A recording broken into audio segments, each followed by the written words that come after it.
The things being made about the fact that Meghan and Harry are now, well, not in possession, but looking at possessing a home in the beautiful area that is Portugal, right? And when you think about it, if you've been lucky enough to go there, it is a wonderful area of the world. Yes, beautiful weather, nice people, excellent food, and you can understand this is now becoming sort of the playground of the rich and wealthy. Perhaps, if you like, a spin-off of the fact that, well, the Arab countries are getting very difficult to get to, and seemingly people are falling out of favour. Not quite sure why, but there you go. Now, the big story was, of course, that Meghan and Harry were going to be relocating over there and they were going to be running their own royal court out of Portugal. But the story has developed, and I've got some exciting news. Let me explain. Hi, good to see you. Thank you so much for your time today. By the way, can I just say thank you for your kind comments regarding... Sorry, we'll have a better wave than that. Are you waving? Can I see you? Yes, can I see you? Come on, come on. Yeah, we'll have a wave. It's always good to have a wave, isn't it? Good to be daft.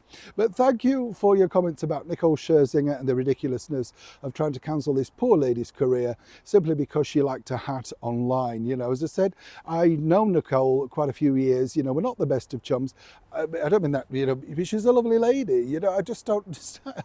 Why would you want to do something like that? And she's just literally enjoying the best period of her career on Broadway, a place she always wanted to go and doing incredibly well, bringing money into Broadway, can I point out, by the revival of Sunset Boulevard. So really, why would you want to do it? Just nuts, isn't it? But there you go.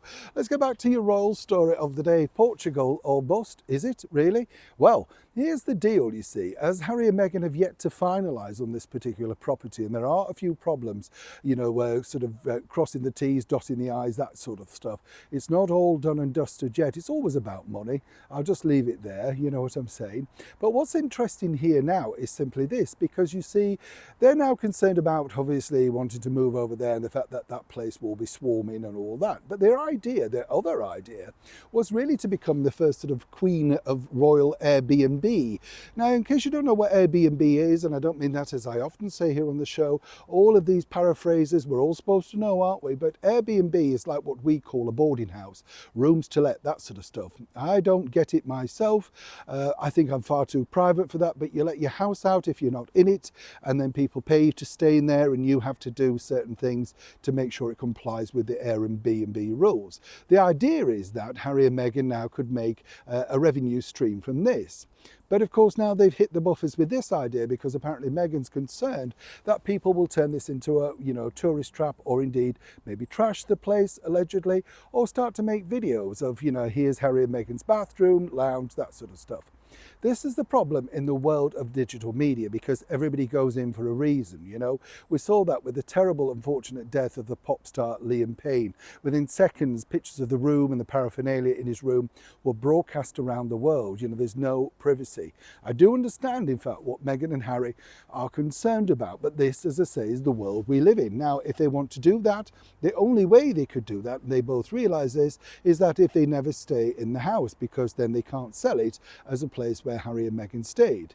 They're still hopeful they can seal the deal on this particular property, and this is going to be an idea that they believe they can make quite a substantial amount from, simply by saying, well, I've stayed in a property owned by the ex-royal, which is Prince Harry, the Duke of Sussex. And perhaps, of course, with that self-PR of people wanting to say that association, putting it on social media and spinning it around the world, they will be inundated with bookings, and at peak seasons can make money without even having to lift a finger.